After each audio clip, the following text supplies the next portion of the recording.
Greetings, folks. Iolair back again with some further discussion about the Odin, specifically with regard to secondary builds. I know many in the community were looking forward to a ship that they could run with a secondary build and could be successful with a secondary build. And in my initial reviews of her and the previous two videos I've done, I actually actively discouraged secondary builds. I think that the ship, with its relatively low health pool, is not as fit for a secondary engagement practice lifestyle, if you will. But I'm willing to give it the college try. So I did spec into a secondary build on my Odin. I ran it in the training room so I could get a sense for both the efficacy and the firing angles of the secondary guns, and that's what this video will cover.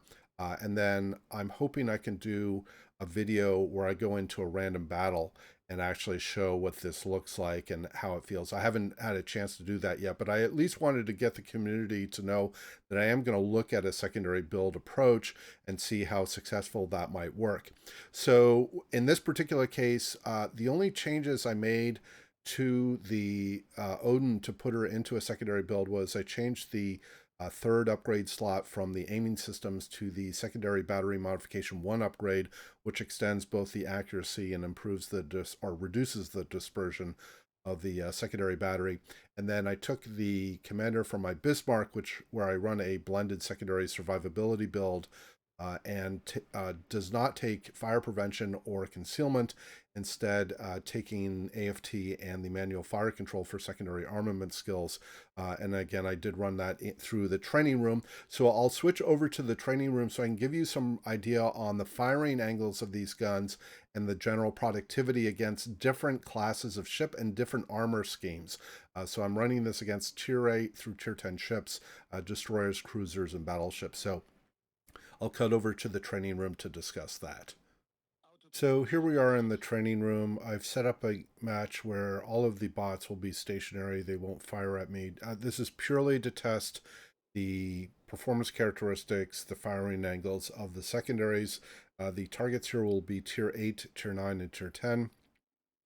And with my initial engagement with the Saint Louis here, I was verifying that if I am bow on, and I assume this is going to be true when I'm stern on as well, that the only secondary gun that's going to fire is the triple rifled 150 millimeter gun that is super firing over the main battery, and that is indeed the case.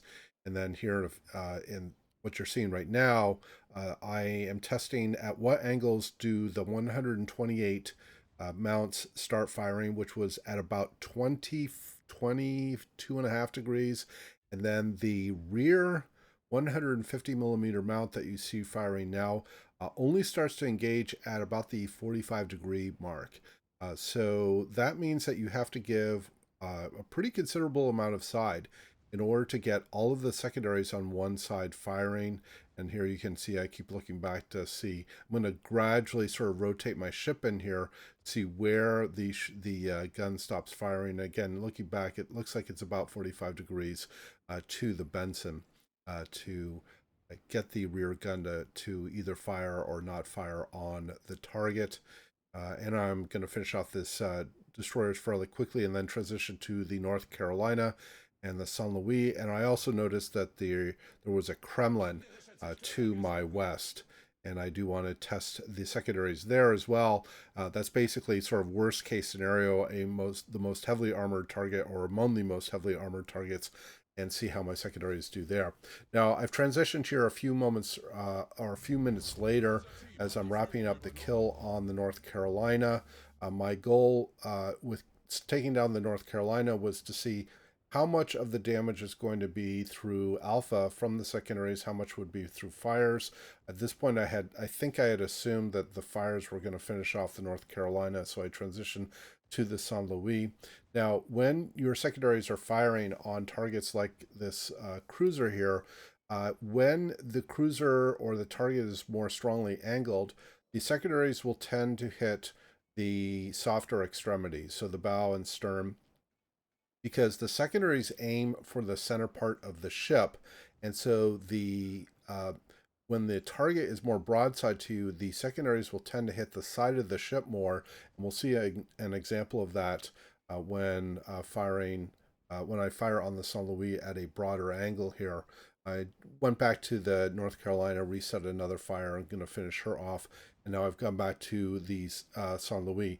Now, over the next minute or so, as I glide forward here, you'll see that the alpha damage that I'm doing from the secondaries will start declining, because at this range of about 3 kilometers, the secondaries are principally striking the, although that was my main battery accidentally, I twitched my finger and I accidentally fired my main battery at the Saint Louis. I didn't mean to do that, but at this angle, my secondaries are actually hitting a lot of the main belt, which they're simply going to shatter against.